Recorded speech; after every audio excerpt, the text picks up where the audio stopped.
दोस्तों, आज की इस वीडियो में आपके समक्ष सॉल्यूशन का 5वां पार्ट लेकर आया। कल की चौथे पार्ट में आप लोगों को हमने जानकारी दी थी कि घोल में सॉल्युबिलिटी, घुलनशीलता को प्रभावित करने वाले कारक। तो घुलनशीलता को प्रभावित करने वाले कारकों में पहला कारक हम लोग पढ़ चुके थे। पहला कारक था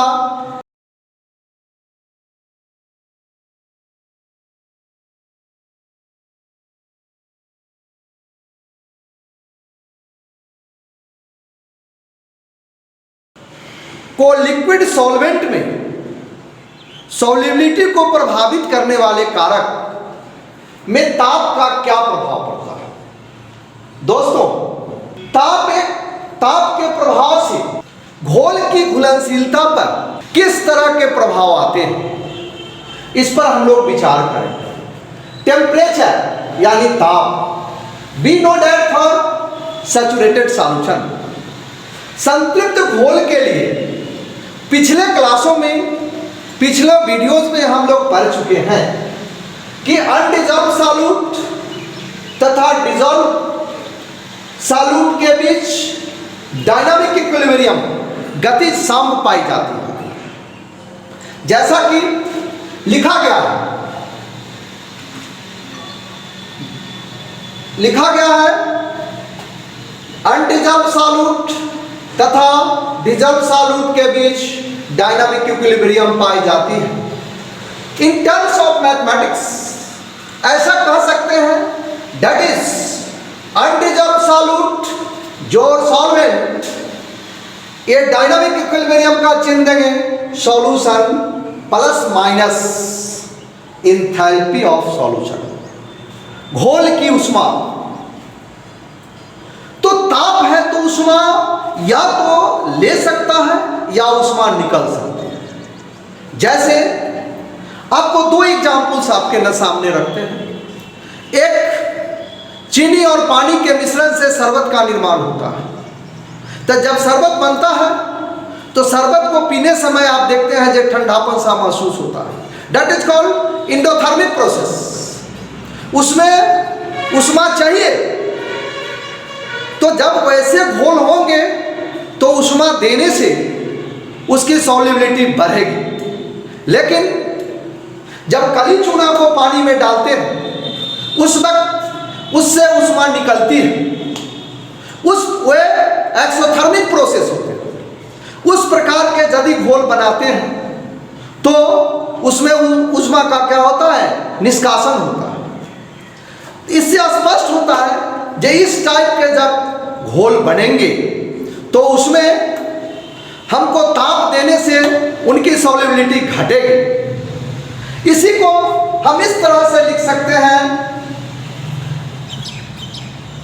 according to Le Chatelier principle, law सप्ला के नियमानुसार, यदि यानी if delta solution H greater than 0, that is enthalpy of solution is positive, अर्थात डिसोल्यूशन प्रक्रम एंडोथर्मिक हो तो ताप वृद्धि के द्वारा सॉल्यूट की घुलनशीलता में वृद्धि होती है। लेकिन ठीक इसी का रिवर्स, यदि एंथैल्पी ऑफ सॉल्यूशन का मान 0 से क्या हो, कम हो, तो डिसोल्यूशन प्रोसेस एक्सोथर्मिक होता है, तो ताप वृद्धि के साथ सॉल्यूट की सॉल्युबिलिटी में कमी होती है, जैसा कि आपने देखा।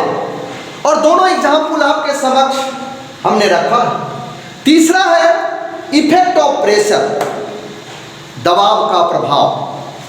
दोस्तों, आप सभी जानते हैं ठोस सॉल्यूट तथा लिक्विड सॉल्वेंट दोनों पदार्थ हाईली इनकम्प्रेसिबल होते हैं, उन पर दबाव का कोई प्रभाव नहीं पड़ता। इसीलिए ऐसे घोल में दबाव का कोई इफेक्ट, कोई प्रभाव नहीं पड़ेगा। No effect of pressure because solid तथा लिक्विड दोनों ही हाईली इनकम्प्रेसिबल होते हैं। अतः ठोस सॉल्यूट के लिक्विड सॉल्वेंट में सॉल्युबिलिटी पर दबाव का कोई प्रभाव नहीं पड़ता है, नो इफेक्ट्स। सॉल्यूट की सॉल्वेंट में घुलनशीलता का दूसरा प्रकार है solubility of A gas in liquids, यानी गैस की द्रव में घुलनशीलता। इससे स्पष्ट होता है कि सॉल्यूट गैसियस स्टेट में है तथा सॉल्वेंट लिक्विड स्टेट में है। जैसे soda water, soft drink, carbonated, all carbonated beverage, सभी शीतल पेयजल में CO2 गैस उच्च दबाव पर आसानी पूर्वक उसमें घुले हुए रहते हैं, क्योंकि CO2 गैस आसानी से संघनित होते हैं। इसको ऐसे भी कह सकते हैं या इसके डिफाइन करने का एक तरीका यह भी हो सकता है,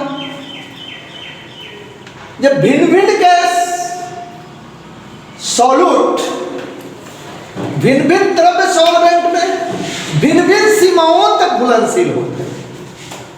जैसे नदी, नाले, झील, महासागर आदि के जल में O2 गैस उचित मात्रा में घुली हुई रहती है, जिनसे जलीय जीव का जीवन संभव होता।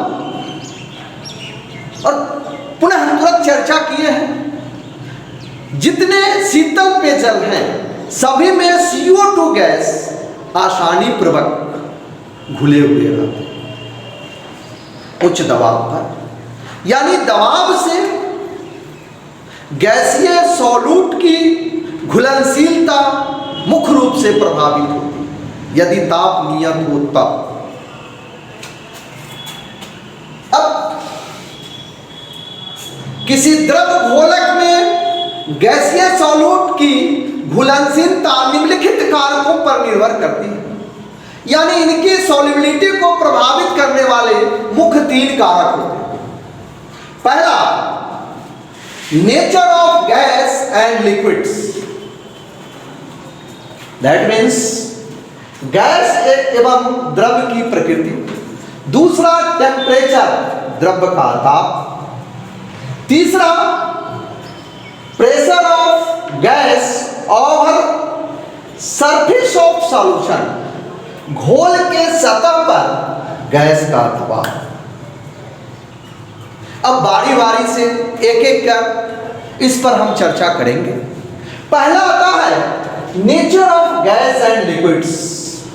Be no that for experiment, प्रयोग द्वारा हम लोग जानते हैं कि आसानी से द्रवित या संघनित होने वाले गैस, आसानी से द्रवित या संघनित होने वाले गैस सामान्यतः द्रव घोलकों में आसानी से घुलते हैं। जैसे O2 तथा H2 की अपेक्षा CO2 गैस आसानी से जल में घुलनशील होते हैं, यानी घुलते हैं। दूसरा, कुछ गैसीय सॉल्यूट ऐसे होते हैं जो सॉल्वेंट से प्रतिक्रिया कर लेते हैं। जैसे सॉल्वेंट से प्रतिक्रिया करने वाली गैसीय सॉल्यूट भी आसानी से जल में घुल जाते हैं। जैसे HCl आयरन द्वारा जल में आसानी से घुल जाते हैं। दूसरा कारक है ताप, यानी टेम्परेचर। टेम्परेचर ऑफ लिक्विड्स, द्रव घोलकों में गैसियस सॉल्यूट के घुलने की प्रक्रिया सामान्यतः एक्सोथर्मिक होती है। दैट इज गैसियस सॉल्यूट जो liquid solvent dynamic equilibrium solution plus enthalpy of solution, यानी घोल बनने के उपरांत ताप निर्गत होती है, अर्थात ताप बढ़ने से गैसियस सॉल्यूट के लिक्विड सॉल्वेंट में घुलनशीलता घटती है। अतः ताप वृद्धि से गैसियस सॉल्यूट की घुलनशीलता लिक्विड सॉल्वेंट में घटती है। तीसरा कारक है इफेक्ट ऑफ प्रेशर, दबाव का प्रभाव। We know that for experiment, प्रयोग द्वारा हम लोग जानते हैं कि नियत ताप पर दबाव वृद्धि से गैसियस सॉल्यूट की घुलनशीलता द्रव सॉल्वेंट में बढ़ती है, जैसा कि पूर्व में कुछ ही क्षण पहले हम लोगों ने चर्चा किया। इस दोनों के बीच गैसियस सॉल्यूट की लिक्विड सॉल्वेंट में घुलनशीलता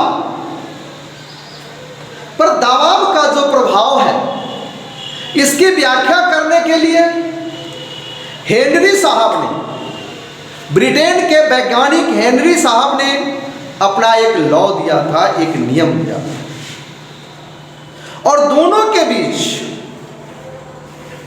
सॉल्यूट के मोल फ्रैक्शन तथा उस पर जो दबाव का प्रभाव है के बीच परिणामात्मक संबंध को अपने नियम के माध्यम से दर्शाया, जो निम्न प्रकार है।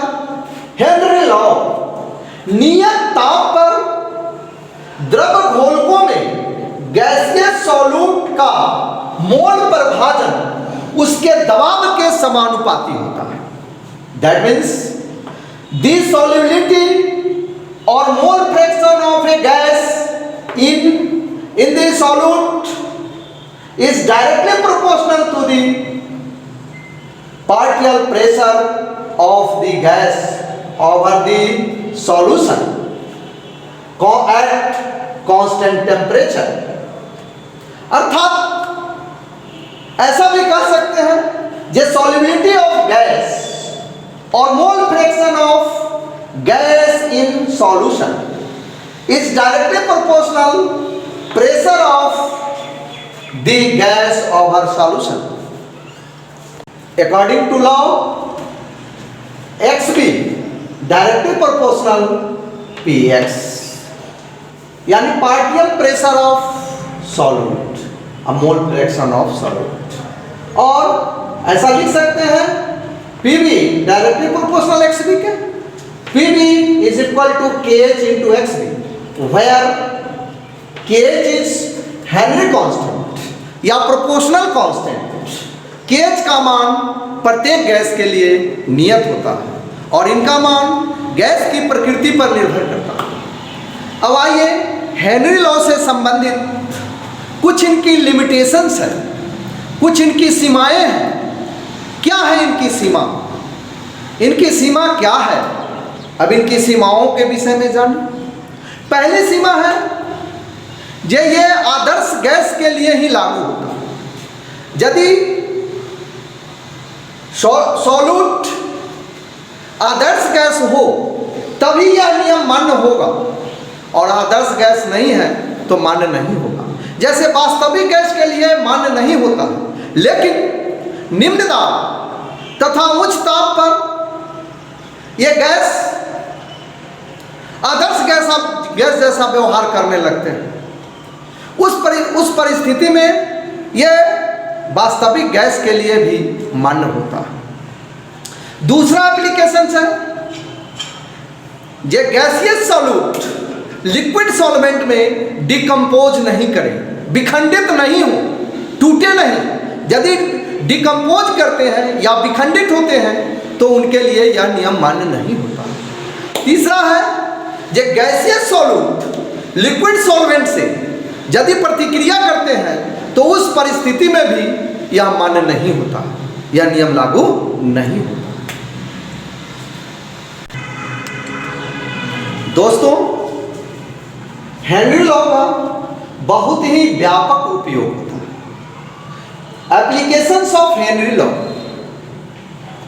सोडा वाटर या कार्बोनेटेड ब्रिवेज में काम करने वाले एक मजदूरा भी हेनरी के नियम का पालन करते हैं, लेकिन उनको इनका ज्ञान नहीं होता है।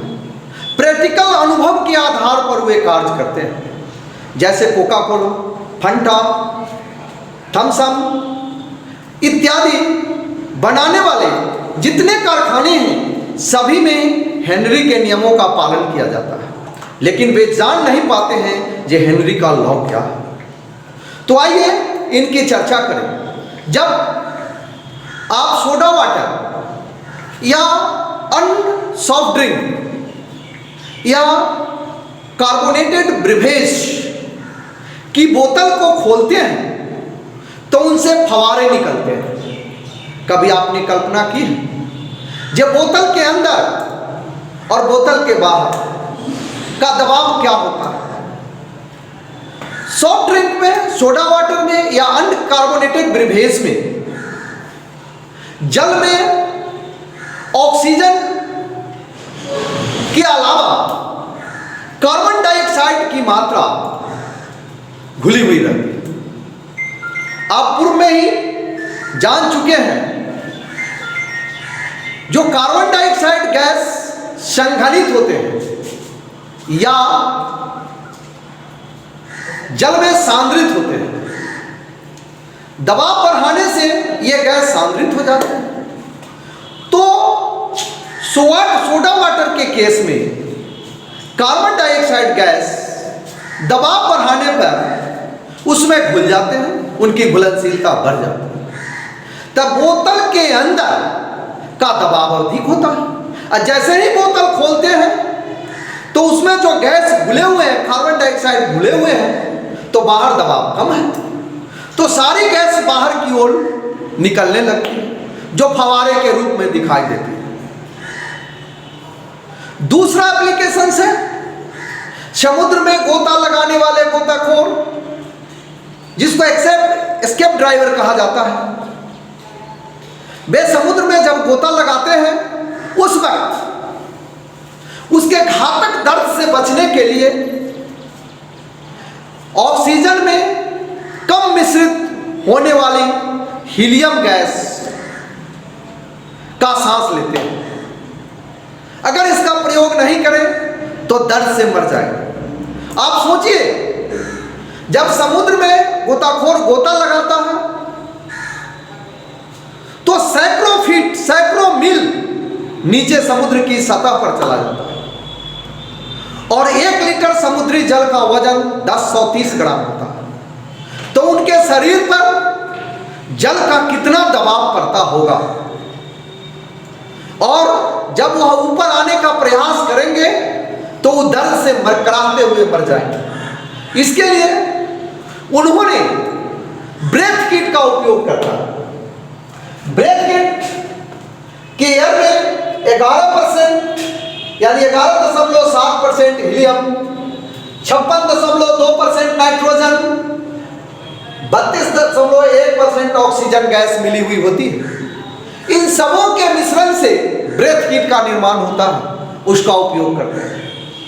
आप जब हवाई जहाज में सफर करते हैं या ऊंचे अक्षांशों पर निवास करते हैं तो देखते हैं या जाते हैं तो आप देखते होंगे कि आपको नौसिया की बीमारी होने लगती है, मिचली आने लगता है, कह होने की टेंडेंसी आ जाती है, लेजीपन आती है, माथा में दर्द होने लगता है। ऐसा क्यों? जैसे ही आप ऊंचे अक्षांश पर ऊपर की ओर जाइएगा तो दबाव घटते जाता है।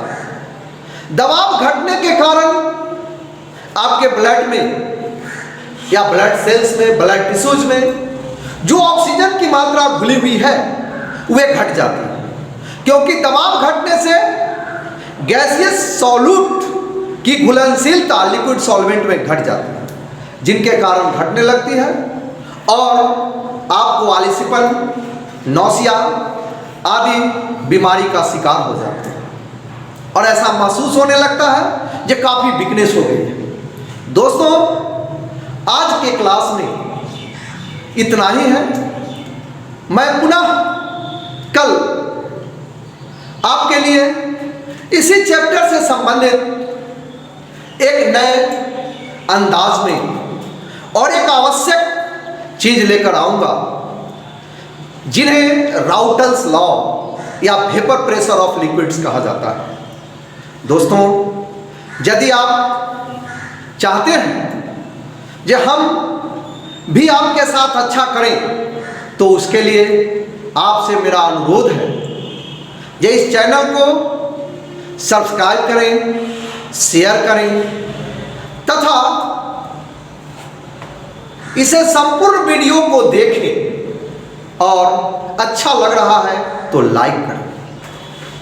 धन्यवाद।